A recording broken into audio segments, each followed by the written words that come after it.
Have you ever listened to the pod and thought it would be awesome if Jen stopped being nerdy about movies for 60 seconds and talked about your business instead? Well, my friends, you're in luck. Watch with Jen is looking for sponsors. Do you own or run a theater, bookstore, film fest, website, school, physical media firm, pod, streaming channel, or small business that might like to advertise on Watch with Jen? Whether you're interested in sponsoring one episode or several, please reach out. You can get a hold of me at contact@filmintuition.com. Thanks so much. Hey, this is Jen Johans at filmintuition.com and Film Intuition on social media and Letterboxd. And this is Watch with Jen.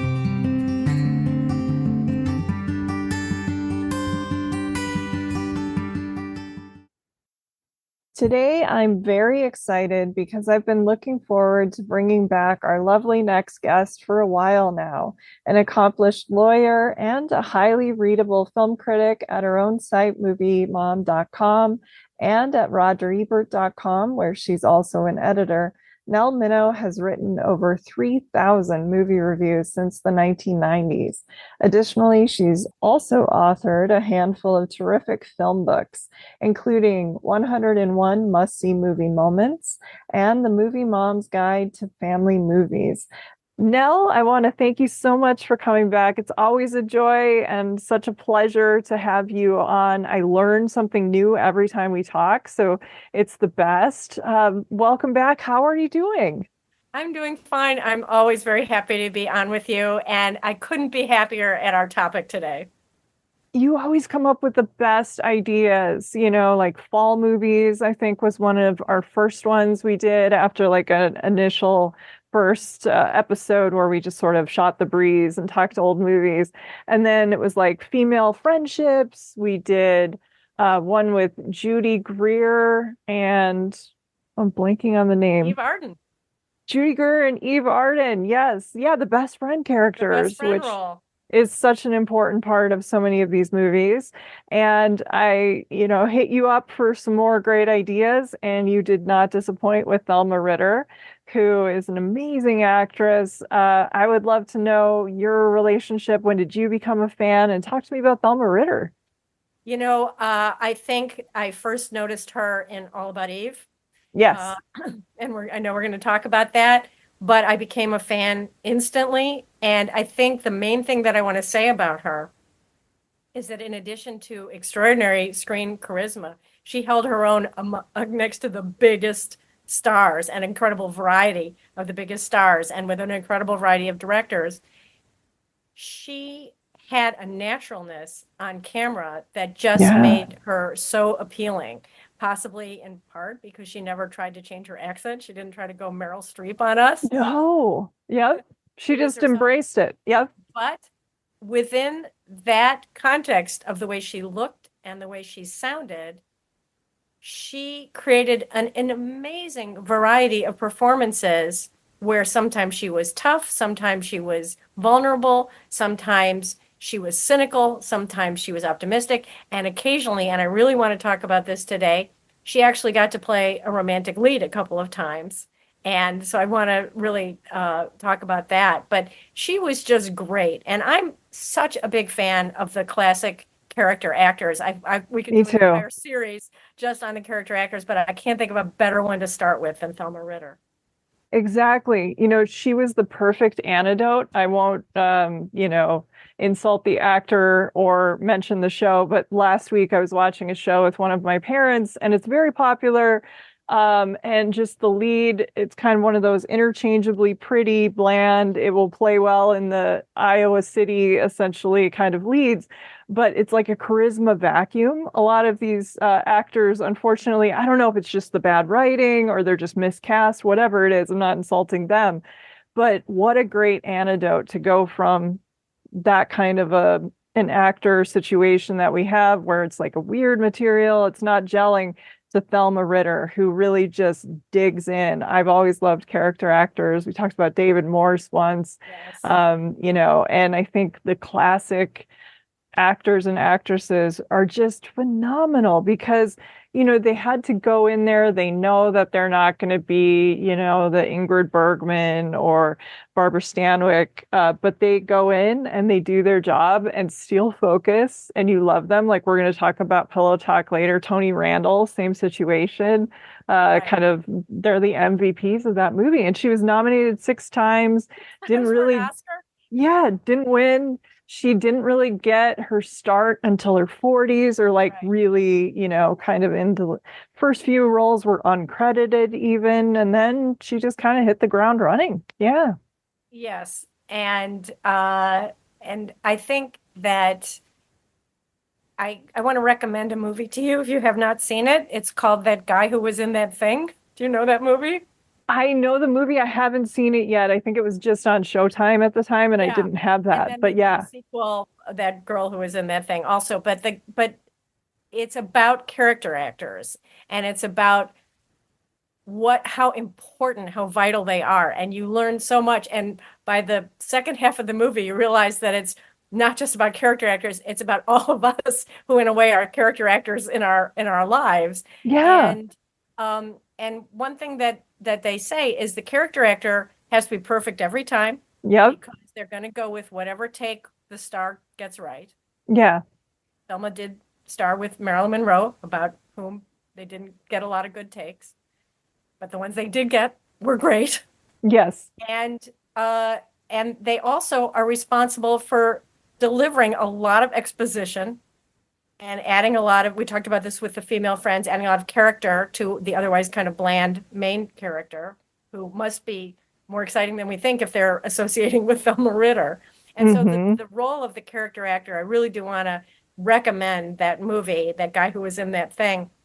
And very often you'll see they say they have to come in on Saturday for no pay to get their alien makeup done. And Yeah. then and then they have to come in with a lab coat and just recite all of this technical stuff.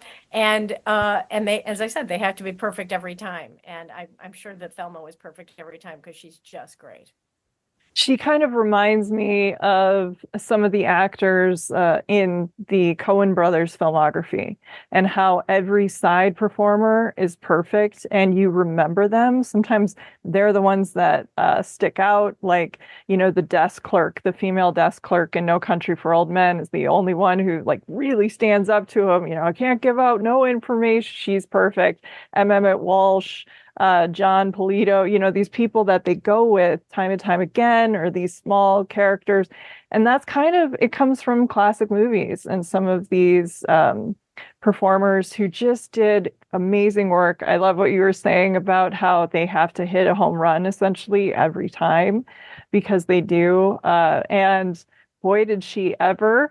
I think she was being compared when I was doing some research often to Amy Adams, who's another Mhm. just terrific. She's more of a leading lady, but she's also done a lot of supporting work and been nominated And a she ton gets, of times and yeah. doesn't win either, but kind of in that same pantheon of great actresses who just go in and do the work. And I think it's really cool that she did embrace the accent and sort of like a working class background. We see that all the time. It's usually modern day character actor men. It's a little trickier. We've had some over the years, like Sandra Bernhard, Debbie Mazur, those kind of performers. But overall, you kind of see the men doing it and getting more work. But it's cool to know that in the past, Thelma Ritter was getting it done. Yeah. Well, you mentioned that in her first two roles, she was uncredited, and I want to take a moment to talk about Miracle on 34th Street. Yes. What she reminded me of in that role, where she's on screen for 5 minutes, maybe, Yeah. but she's wonderful, and it's a very important sort of character and plot moment in the movie, Hmm. where she asks for a toy that they don't have. Yes. And the look on her face, she just is so believable as a blue collar, tired woman who just wants to find this toy for her kid for Christmas. She's so good in that. She reminds me a little bit of Ellen Corby in It's a Wonderful Life, who also has just that one little moment, but is so memorable as one of those stalwarts of the community that we just don't get to see on screen that often. And of course, she did make such an impression in that brief appearance that she got picked. I think her next big Her next on-screen appearance was, I think, Letter to Three Wives. She's Yes. again uncredited as the best friend of the mother of one of the main characters. And she just has a snap to her delivery, Hmm. and then her career really took off.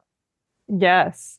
I was so glad in the quartet of movies that you chose that one of them you opted for. I mean, she was Oscar nominated for the performance, but it's a movie that a lot of people forget nowadays, which is The Mating Season, Yes. which is such a joy. I think I saw it for the first time a few years ago when I did an episode on Gene Tierney with Adam Naiman. I didn't even cover that movie, but I was just watching a bunch of movies with Gene Tierney. And I just love her in that. It's sort of like Make Way for Tomorrow, but like sweeter a little bit. I You mean, just yeah, mentioned the saddest movie of all time. I know, And let's but this emphasize that this is idea, a romantic yes, comedy. this is the romantic comedy version, Yeah. essentially. She is, I love her vernacular. Like she comes in, got a lot of horse players here and the hamburger joint. And she's a woman who works at a hamburger joint that is closing. She's very proud. She loves her son. She goes, this is simultaneously John Lund, and he is falling for Gene Tierney, kind of a whirlwind thing where they wind up getting married. And then she shows up like around that same time, just because her store is closing and she just wanted to see him and finds out about the marriage. And then a weird sort of loopy circumstance that only happens in the movies where she shows up. Gene Tierney mistakes her for the cook, and she doesn't want to embarrass this young woman. And so just goes along with, yeah, I'm the cook instead of your future mother-in-law or your mother-in-law. And just kind of becomes sort of a guardian angel and overlooking them. When he finds out, he's like embarrassed and wants to correct the mistake. And she's just going along with it. I mean, she is amazing. But yeah, it's kind of one of those where she's so proud and doesn't want him to give her money and oh, I'm doing fine, and then has to come. So that kind of stuff reminded me too of Make Way for Tomorrow. But this is the happy version of that movie, and she is just priceless in it. And if you're listening to this and wondering how you can see it, it is on YouTube. So. Yes, that's very important. It is on YouTube. A couple of things I want to mention before we get to Thelma. One is that Gene Tierney, at her most beautiful, Oh gosh, where comedy, Gene Tierney, yes. yes, wearing clothes designed by her husband, Oleg Cassini. Wardrobe is from Oleg Cassini, so she looks very Yeah. elegant. And it's important to mention also in that movie that there are a lot of class issues. She is Yes. to be upper class, even though her family doesn't have a lot of money. They were diplomats. She's lived all over the world. She's had a very cultured upbringing. And John Lund, who is very much up from a very poor upbringing. Yeah, pulled himself up by the bootstraps. Yes. Yeah. And so he's not 100% comfortable with the people he's hanging out with his boss. He meets, I think he meets her at his boss's party, and saves her in a very cute way. Oh yeah, in the car. Yes. Yeah. And but I think he feels a little concerned, particularly with regard to her ex-boyfriend, who is of her class, and can he measure up? So he's got a bit of a chip on his shoulder, a bit of a security issue. And I have to say, I don't agree with everything that Gene Tierney does in the movie, but we have to mention Miriam Hopkins, who plays her mother. Oh my gosh. She just dives right in there. She's the worst. She's like, you don't want that. Oh my gosh. Like she kicks him out of the bedroom. Yes, like, well, she goes into the master bedroom. I'm gonna stay with my daughter. I mean, you're just her husband. Go in and sleep on the couch. Yeah. Yeah. And so I love the contrast between the two mothers-in-law. One who's just all heart, all generosity, all giving. And in fairness to the Gene Tierney character, she has no class issues. She immediately bonds with the woman that she doesn't know is her mother-in-law. Yeah. Yeah. She loves her. It's not condescending or anything. Just like, oh my gosh, I can't cook at all. This is amazing. Yeah. Yeah. And they are, she's very candid with her about the issues that are going on in her life. Yeah. They really have a wonderful relationship. I also want to mention that this is one of two movies that I can think of where Thelma Ritter has a romance of her own. I know. And I Yeah. love that for her. Yes. I love that that not only is she valued by her new daughter-in-law in a way more even than her son does, because he's a little embarrassed about her, Yeah. Yeah. but she saves the day in every possible way and ends up very happily with a new boyfriend, Hmm. possible husband. Yeah. So it's not just a romantic comedy for the younger set. We also have that for Thelma Ritter, which it's nice to see that because sometimes she's just, the housekeeper or the nurse or the Housekeeper, the nurse, assistant. the maid, Yeah. Yes. yeah, exactly. Yeah. Yeah. The And she's a hamburger cook here, but server. that's just like a role within a role. Yeah, she adds a lot of dignity, charm, and I love that dynamic between her and Gene Tierney. I actually think they have maybe the relationship of the movie that's the most interesting. Yeah, and fully No developed. question Yeah. about it. It's wonderful. Yeah. And the fact that Miriam Hopkins comes in and is just a nightmare. Oh my gosh, what a Just contrast. yes, just that contrast is just handled so well. So yeah, I think it's great. And boy, Jean Tierney is so beautiful in this movie. I know, just the most beautiful actress. Yes. Vincent Price said one of the funniest things when I was doing research for that episode, like, because he was always playing her lead, in Dragonwyck and Laura, and they're black and white, and then Leave Her to Heaven. He was like, I'm glad this one is in color so people can see why I'm always losing my mind around Gene Tierney. Yes. Yeah, because she's so beautiful.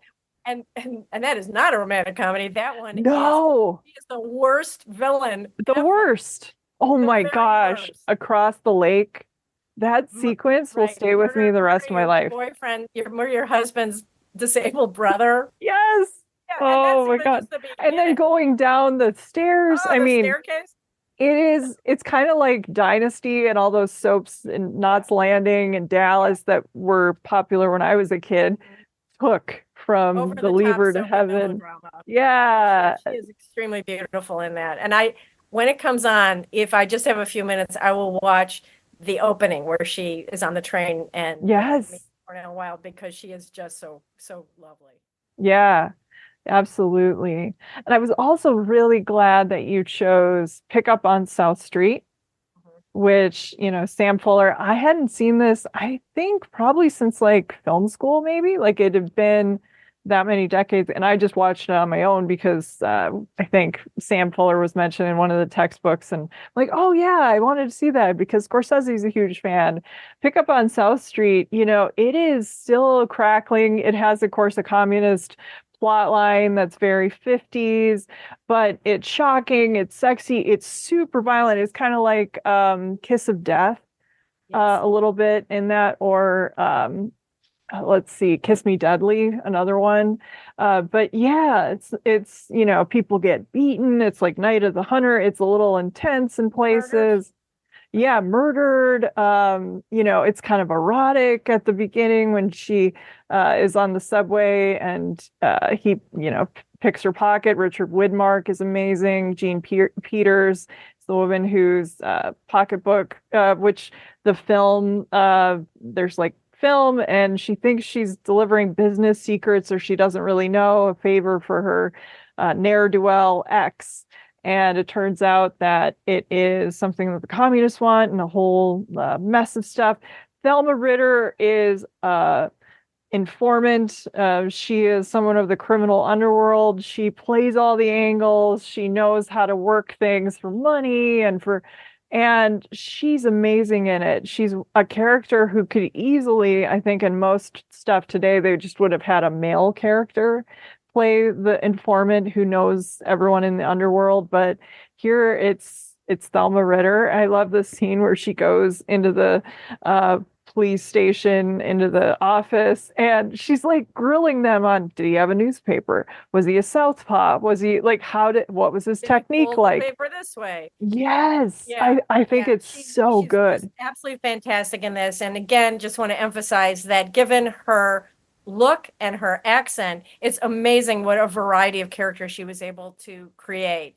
And so vivid and so wonderful. And in this one, she's somebody who's lived by her wits, you can tell, her entire life. She knows everybody in the world of small time grifters and Yeah. And so she is an informant. They call her in. They say, this pickpocket, it wasn't just somebody's purse. This was important military secrets that the Yes. communists are trying to get. And the whole idea of the movie, I will tell you that I've mentioned to you before that my friend and I hosted a couple of film series on Capitol Hill here in Washington. And one of them was a Red Scare Blacklist series. And we showed that Ooh. movie in that series because the whole idea of that movie is I may be a small time criminal, but I'm not a commie. Basically, it's Yeah. the okay. So they call her in and she shows her encyclopedic knowledge of Yes. the underworld as she asks all these questions. Was he as you said, was he holding a newspaper this way? Was he leaning over? Was he doing this? Was he doing that? Because she will know instantly. And you can Yep. say when the light bulb goes on over her head, Yeah, you it's so good yeah, seeing a you see character exactly. She thinking. knows. And now she's like, okay, you got to pay me for this. She starts Yeah. singing a little song. She's really great. And then she doesn't get many death scenes in her career, but Oh she my gets God, one this is of the the most death scene of powerful ever all in this film. time. Yes. Yeah, it's hard to watch. Yeah.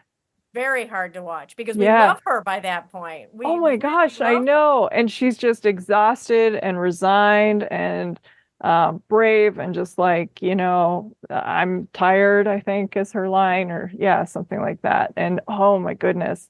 Yeah, it's tough. It's very tough. And Yeah. Samuel Fuller, known for brutality, Yeah. um, and is, again, very pulpy kinds of Hmm. movies. I don't know if you ever saw The Naked Kiss, but Oh yeah. that's a Hmm. Lulu. And so But there's like a humanism in his films. Like he really, you're going to remember his people, yeah. which is something I love about And his he work. and Yeah. he and Thelma create a real character. Yeah. And I said what makes that death scene so horrific is that We're first with of all, her. she's dying in a heroic way. Yeah. And second, she's sacrificing herself. Hmm. And second, that we love her by that point. Yes. We want to be friends with her. We think she's great. Yeah. How did this play in your series? And what other movies did you show with it? Well, we showed a number of films by blacklisted Yeah. writers. Like High Noon, I'm guessing you might have Yeah, shown. yeah, Hmm. yeah. That were metaphors. Some kind Yeah. of combo, and yeah. Hmm. Yeah. But did the crowd like pick up on South Street? Oh yeah, they did. Yeah. They did Good. but largely because of her. Richard Widmark, I think that's one of his best roles, also. Hmm. But yeah, they did like it. Yeah, Widmark is so good. I think he's somebody who doesn't, he's like a Robert Ryan or one of those Hmm. people who just fit in so well in this era and these roles. And yeah, and I think this is one that I know the production code, they made them reshoot certain things and they kind of frowned upon. I read that in France they dubbed over it, so they changed it from communist. They like changed the plot line and made the dialogue different because there's the Communist Party over there. And I thought, well, we don't want to, what is this about? Yeah, So that's funny. But it was another one of her Oscar nominated roles. right. Yeah. Yeah. Yeah, absolutely. And then after that, let's see. Okay, 54, we have Rear Window, Yes. which is one of my favorite Thelma Ritter roles. I think what I love so much about Rear Window, I mean, it's one of the best Alfred Hitchcock movies, definitely like top three, top five for me for sure, is the women are the ones who get to do stuff because he's, He's in a wheelchair. he's sidelined in a wheelchair. He's got the broken leg. He's a voyeur. He's sitting there spying on his neighbors. I read today, I think I'd heard this when I did like research on the film before, but I had forgotten that Paramount actually built the entire like apartment complex. Took like 6 weeks. They even put in a drain for the rain sequence. I mean, it's incredible that they actually built this place because it does really look like we're in a New York apartment building, and we're with Jimmy Stewart looking through his windows and with using the cameras get bigger, the lenses get bigger as he's spying and thinks his neighbor killed somebody. And he can't go over there and scope things out. So his girlfriend, who's a socialite, Grace Kelly, who he treats just abominably in this movie. Oh my gosh, you just want to like go in and smack him.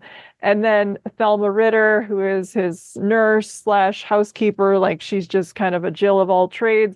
The two women are the ones who are kind of getting it done and doing the logical thinking, and he's just kind of cooking this up in their mind, in his mind, and they're the ones who are executing things. Yeah, and I love her. Yeah, first of all, it is one of the greatest movies of all time. Yeah. It really hits on all of Hitchcock's Oh yeah. neuroses that he expressed so well, the voyeurism and the way that he peeks into other people's lives. And the opening of that movie is one of the best examples you could show anybody in film school about how to tell an entire story with a camera and give everybody up to date on exactly what has happened and why we're in this situation. It's absolutely brilliant. Mhm. The characters, we get as interested in being voyeurs of these characters across the way as he is Miss Body and Yeah, Miss Torso, Miss Torso, Lonely that's right, sorry, Miss Hearts, Torso, the yeah. Newlyweds, the Composer. Like we are, it took some time. I remember I showed it to somebody who didn't have the biggest attention span. And so I kind of assured them, no, you need all this information. It's going to pay. And then they loved it. But yeah, yeah, No, it's great. I mean, and that Grace Kelly, there is this strain between Grace Kelly and Jimmy Stewart that she would like to have a more committed relationship. And yeah. he's not, he must be nuts because it's Grace Kelly. And I again, know, and she's so incredible sweet. And dresses, yeah. some of the Mhm. greatest dresses in the history of movies. And she's a model. Yeah. And, and when she goes across the street to investigate, she goes across the courtyard, I'm sorry, to investigate, she puts the ring on her ring finger and holds it up. One of the scariest scenes. Like she points to it from behind, and Raymond Burr, you guys, Perry Mason is bad, and he sees it, and this look he gives across because he knows she's working with someone and it's one of his neighbors is just chilling. It's one of the scariest things that Hitchcock ever did.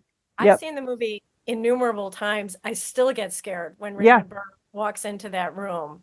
Oh my gosh, I know. And how brilliant is it, his showdown with Raymond Burr because he's a disabled character and he's having to use like flash bulbs and photography and like whatever he can to kind of temporarily blind him and buy himself some time before the police and everyone get there. Yeah. It is absolutely fantastic. Now I'm going to tell you a trivia piece about that movie.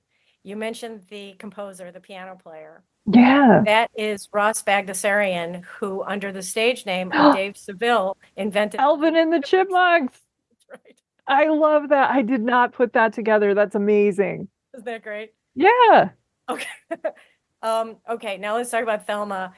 A quintessential Thelma role, a little bit cynical, a little bit smart alecky, Mhm. but very devoted. She's really good at her job.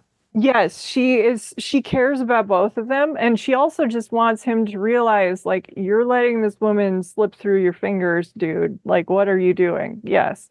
But she cares about him. She wants him to get better. She's invested. She's also compassionate with the neighbors. Like, they watch in horror. They think Miss Lonely Hearts is going to commit suicide. And then she's saved by the beautiful music of the composer. She has a lot of really great lines, some wry dialogue, like there's never been a polite word for murder or killing. She leaves off some of the consonants on those words, so it's very New York. And I think it's also cool. It's one of those, again, it's Hitchcock who has sort of a fear of authority. When the police come and it's a friend of Jimmy Stewart, he thinks he's nuts. Yes. And like discounts it, like, it's you and these ladies, like, what do you guys know? You're just your imagination working overtime. And so it's good. It is, the women who are probably used to needing to prove things and getting second guessed, especially like you said, Grace Kelly being so beautiful and only looked at one way. She's, showing she's adventurous, and he doesn't really fall in love until she's like we don't see it as much until she's in danger. And then it's like, oh my gosh, I love this woman. And Yes, I she's think yeah, that he tends to be dismissive of her and her frivolous yeah. concerns about fashion and all of that and her perfection and how she Hmm. looks. But when she's willing to risk herself, Yeah. she says, "Tell me about it again." Yep. And what And you think it means. I like yeah, that line. and Yeah. then she buys into it. And she's the one who's, as you said, she's the one that has to go over there and risk everything. Yeah, and he kind of gives her a hard time at the beginning of the movie that she wouldn't be adventurous enough Yeah. for his lifestyle because he's a photojournalist. He's in, war zones and not great areas, and you'd have to live out of a bag. And then later in the movie, it's very ridiculous. She brings over like this tiny bag, and it Oh, pulls out like a negligee, and it's this one really frilly thing being pulled out of this tiny bag, but it's beautiful. It's grace, and yeah, it's frothy. She has one of the most seductive, gorgeous introductions. She like walks across and kisses him, and that's how we first meet Grace Kelly. I know Jimmy Stewart enjoyed that. I remember reading his comments on that. Like, she's just an ethereal goddess. And I love the movies she made with Hitch. I wasn't the biggest fan of To Catch a Thief. I think it's stylish, but I wasn't as into it. But I really am a big fan of Dial M for Murder, and I know a lot of people I aren't. am too. I'm a big Yeah. fan, and I got to see it in 3D one time. Oh, did you really? Oh, that Yes. would be amazing. Yes, when she reaches her hand back with the scissors, Ooh. it really came right out into the audience. It was great because, of course, it Ah. was shot in 3D, but it's very seldom shown that way. I do like Dial M for Murder very much, but I also am a big fan of To Catch a Thief because hello, Cary Grant. Oh, I love Cary Grant. Yes, who's one of your favorites too? Yeah. Yeah, it's worth watching basically for them. It's kind of one of those you can almost see like Soderbergh watching that with the ocean style of people just sort of drifting or sleepwalking through these things, but they're so regal and beautiful. We're just going to go along with them. It's fine. I know. Yes, I'm perfectly happy with it. yeah, And the but beautiful scenery and the beautiful yeah, costumes. yeah, yeah, and I think the 50s period were just was such a good period for him, and he made so many of these gorgeous films. I Rear want Window, to Thelma mention, Ritter. yeah, I want to Yeah. mention, as long as we're talking about Hitchcock, last weekend I was at a film festival, Ebert Fest, Roger Ebert's Film Yes. Festival, and every year, one of the highlights is they show a silent film with live accompaniment. And Oh, this year it was the silent version by Hitchcock of Blackmail, oh, uh, such a good film. which Wow. was sensational. I cannot recommend it highly Mm-hmm. enough. I had not seen it before. And it was his first thriller. It was his first on-screen appearance, Mm-hmm. which is very funny. And he's so young. And it was just great. That's amazing. Yeah. Yeah, I'm always up to talk about Hitchcock movies for sure. So it was cool that you chose one. And I think it is one of Thelma's best roles, her most iconic. If you're listening to this and you're not able to place her in some of these other films, if you've seen Rear Window, you know immediately who she is. Yes, I think that is a role you're going to remember. And then after that, we wanted to talk about Pillow Talk, which is, kind of it sort of laid the groundwork for contemporary romantic comedies in a way. I mean, there had been Screwball and other romantic comedies, obviously, before this, decades earlier. But what we see now, I think, and also you're a fan of Down with Love, if I remember I correctly. am. Yeah, and you can see so much was pulled from this movie and all of the films that Doris Day made, especially with Rock Hudson.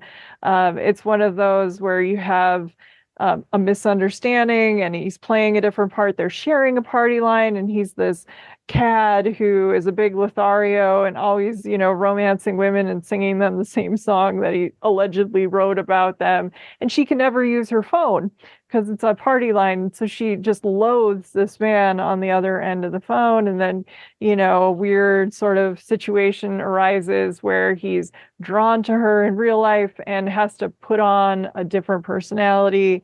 He's playing a man from Texas. He uses an accent. I mean, Rock Hudson's clearly enjoying this. And so it's, playing a part within a part. Tony Randall, like we said earlier, one of the best. I think the movies that he made with them, I'm watching Tony Randall. I think he is just incredible. Thelma Ritter is great as well. So I'm going to let you talk about Pillow Talk here.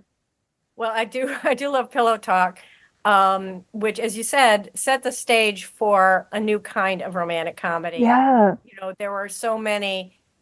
It was in those days very explicit about the sex. I mean, the Yeah. classic scene where they're both in their separate apartments in the bathtub, Oh my gosh, very talking to each sexy. other on the Yeah. phone. And his foot touches the edge of the frame, and then her foot touches the edge of the frame. I mean, it's Yeah, very, it's split very screen. suggestive. It was a whole Yes. new era of very suggestive kind of sex comedies. And also, she's almost about to go to bed with him, Yeah, she and goes away with him for like, goes away yeah, with him. for a weekend. Yeah. Yes, Yeah. and it's saved in the nick of time. But yeah, so it's much more, I'm going to say maybe sophisticated, transitional to the freedom and the openness that came in after the Motion Picture Association ratings. But everything is very suggestive and very fun. It's also suggestive, sort of in a meta way, that Rock Hudson does some things that make some observers think that maybe he might be gay. I know it's incredible. Yes, it's one of those sexless sex comedies that Exactly. became like synonymous with Doris Day. Though this was she credits as the first movie where she was kind of became sexy, like the gowns they gave her, and the director's like, "You're sexy. Let's face it. We're gonna play that up, embrace it." But yeah, you have Rock Hudson as the Playboy version of himself, calling Doris Day and telling her, well, if he hasn't tried anything, he hasn't tried to kiss you. Maybe he's one of those guys, and it's all very suggestive, like who's Totally. devoted to their mother or collects recipes or Yeah. the language. Yeah. And And then when he's with her, he starts saying, "Oh, that must be wonderful to work with all those fabrics." yes. And then Yeah. And she's there's just another thinking, part oh, where he's gay. Yeah. he hiding out. He runs into a doctor's office, not realizing it's an obstetrician. And he Mm-hmm. says, "I'm here to see the doctor." And so you're like, "Oh, what is that's kind of spicy." But yeah, okay. Yeah. So Thelma, I will say, I know I suggested this one, and it is an iconic Thelma role, but it is one of my less favorite of the roles Yeah, because it's very minimal. She was nominated for it, but she's barely in the movie. she's drunk all the Um, time. She's yeah, she's playing drunk, yeah, and which is a hard thing actually for actors to pull off yeah, and not make it like, kind of a riff or, wink wink at the audience too much. She does it well. It's another one where at the end of the movie, we set her up. She's going to probably get involved with the elevator man a little bit because, you're too good looking of a woman to be drinking every night. I mean, she definitely has a problem. It's sort of a funny sequence where Rock Hudson is like, what you do with a woman is you're nice to her dog. If she doesn't have a dog, then the mother. Then the maid. And then so he talks to Thelma Ritter like, let's get a drink and suggests a place. She's like, no, I know a better bar or closer bar. And then she drinks Rock Hudson under the table. Yeah, exactly. and she got a huge crush on him because she eavesdrops on his phone call. Yes, exactly. Yeah, and thinks, this, Inspiration, Thelma yeah. Ritter, but yeah. So it's not my favorite of her performances, but again, she's there with Rock Hudson, Doris Day, totally holding her own and absolutely adorable. Yes, absolutely. And I know I didn't rewatch All About Eve when we wanted to kind of limit it to four, but we should probably talk about some of the other Thelma There are roles. So I'm going to a let few you take other it of her away. roles I want to talk about Yeah. that are lesser known. Oh, but of course, is extremely well known. I think that was Yes. another Oscar nomination for her. Yes, it One was. of the To the extent that there's anything wrong with an almost perfect movie, the fact that her character disappears halfway through, I guess she was elbowed out by Eve, um, Oh, yeah. is a little troubling to me. But delivers the classic line after Eve spills this, we learn later, fabricated story about her tragic past. And Thelma says, what is it? Everything but dogs nipping at her rear end. Oh, wow. Okay. Yeah. I need to So rewatch that. I remember loving it. Yeah. she is absolutely fantastic as a former actress herself, who is now working for Betty Davis, who I'm sure is very demanding and is a big star. But Mhm. she's very insistent on reminding everybody that she was an actress too, and that she knows this world very well. And but again, there are these very elevated people, elevated literary, artistic people around her, and she is a very grounding force in that movie. Yeah. And you mentioned there were two There are roles. two Yep. other ones I wanted to talk about. I'm just going to say off the top, this is not a good movie, but Thelma is great in it. And that movie is A New Kind of Love with Paul Oh, Newman, Paul Newman, Joanne Woodward. Joanne I did Woodward. see that. Yeah. Not Okay. a great picture, Not but a good yes. movie. And when Paul Newman read the script, he said, I'm not going to do it. This is a terrible movie. And Joanne Woodward said, Oh, she I have forced given him. birth to your children, Yep. and you are going to do this movie with me. And he said, you've made a good point. Okay, fine. So it is not a Yeah. good movie. It is a stupid movie. But Thelma Ritter is very much in the B couple. But Hmm. because she gets to have some romance in this, I do like that. And then Yeah. Kirk Douglas movie called For Love or Money. Have you ever seen that? I have not. Okay, I really love that because this will surprise you. Is it She the plays a very remake? Was it remade as the Michael J. Fox? Is this It the has same no, it has thing? nothing to do No, with the okay. Michael J. Okay. Fox movie of the same title. So Thelma plays a wealthy woman in this, which we don't Ooh, I like that. very often. Yeah. She's very wealthy. She has three daughters. I'm one of three daughters, so I always love stories about three daughters. Yeah. So she has three daughters, and she hires down on his luck lawyer, Kirk Douglas. She says, I have picked out husbands for my three daughters, and I will pay you to get these girls who don't listen to anything I say because they're my Hmm. daughters. You've got to figure out a way to trick them into marrying these three men. And it is a delightful movie. And I like it because it's such a different role for her. Again, she's not pretending to be an elegant upper class person. She probably came up from poverty because she's still got the same accent, but she's really good, and it's fun to see her in a movie where she is essentially the power person and is so smart and great, and she interacts with Kirk Douglas very well. Yeah, and she worked with so many wonderful directors. I mean, people that we've mentioned, of course, Mankiewicz directed All About Eve, but we're also talking about George Cukor. Recently, I was in LA around the time that the TCM Film Fest was going on. I couldn't afford it, it's a fortune, but a lot of my friends went and they loved seeing The Model and the Marriage Broker on the big screen, which is Cukor, and she is in that movie. Of course, she was in the film version of Titanic.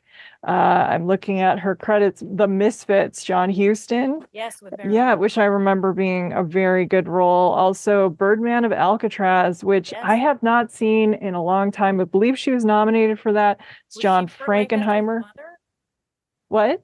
Was she Burt Lancaster's mother in that? I'm trying to remember. I haven't seen it in a long time, but I yeah. I And just then discovered on YouTube a very interesting film that she did for the early days of television when they were doing very serious television, called Christopher Bean.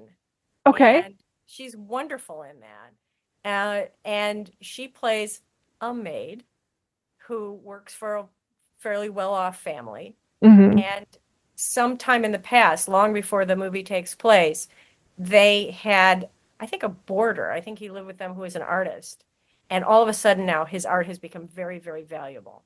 And it's about what happens then. And she was the only one who really cared for him. And it's not great, but again, she plays a wonderful role. And when she talks about how much this man meant to her, it's very touching. Oh, yeah, I'm gonna have to watch that. I also wanted to revisit, haven't done it yet, How the West Was Won. I guess she's in that. She's in another one with Everybody's Doris. in that. Yeah, pretty much you name it, they're in that movie. She's in another one with Doris Day, Move Over, Darling. And one that I can't remember if I saw or not, it's a popular play. I believe it was just done near me, Boeing, Boeing. Uh, Yes. Yeah. yeah, yeah, Yeah. exactly. I don't think that movie holds up very well, but she's Yeah. very good at it. I think she's James Garner's mother in Move Over Darling, another Doris Okay. Day Yeah. movie, which is a lot of fun, and the remake of My Favorite Wife, Which I love. I love which that I movie. completely love. The Yes. line that if you ask in our family what line from a movie gets quoted a lot in your house, there's a line from that movie that should have been in the briefs, and we say that a lot around here because we're all lawyers. That should have been in the briefs. That's great. Well, Nell, I want to thank you for doing this. Before I let you go, you talked about your love of character actors and actresses from this period. Are there any others, like people listening who now have a list of Thelma Ritter movies they want to either see or revisit? And if they're curious about other actresses, I mean, we talked about Eve Arden recently on the podcast. I think that was last year. But if there are any other performers that you think you want to give a shout out to? I mean, there's so many, but I would give a shout out to the ones that often showed up in Fred Astaire and Ginger Rogers movies, like Eric Blore, and the wonderful group that were in all the Preston Sturges movies. oh my gosh, William yes. Demarest and yeah, he had sort of a company of Hmm. people, Eddie Bracken, that that are just a delight. But yeah, we could do, believe me, a whole series. We'll come up with another one to do next time. Yes. There are Yeah. so many character actors that I absolutely Yeah. Well, I can't wait. We'll have to do that. But thank you so much, Nell. I really appreciated this. I also want to thank everyone for listening, especially my patrons who support the show and help fund my research, equipment, film rentals, RSS fees, and more for as little as $1 per month at the Film Intuition Patreon, which is the home base for the show. Other ways you can support the podcast are by sharing, reviewing, and subscribing to Watch with Jen wherever you get your podcasts, and also checking out the cool merch store hosted and created by our talented logo designer, Kate Gabrielle. You can find the merchandise store, including shirts, tote bags, stickers, and more by visiting filmintuition.com and clicking on the shop link. The show's theme music is solo acoustic guitar by Jason Shaw and is available in the free music archive. You can also reach me or interact with Watch with Jen anytime on Twitter, either at Film Intuition or our Watch with Jen account as well. Well, until next time, please take care and happy movie watching. This is Jen Johans at filmintuition.com and Film Intuition on social media and Letterboxd. And this is Watch with Jen.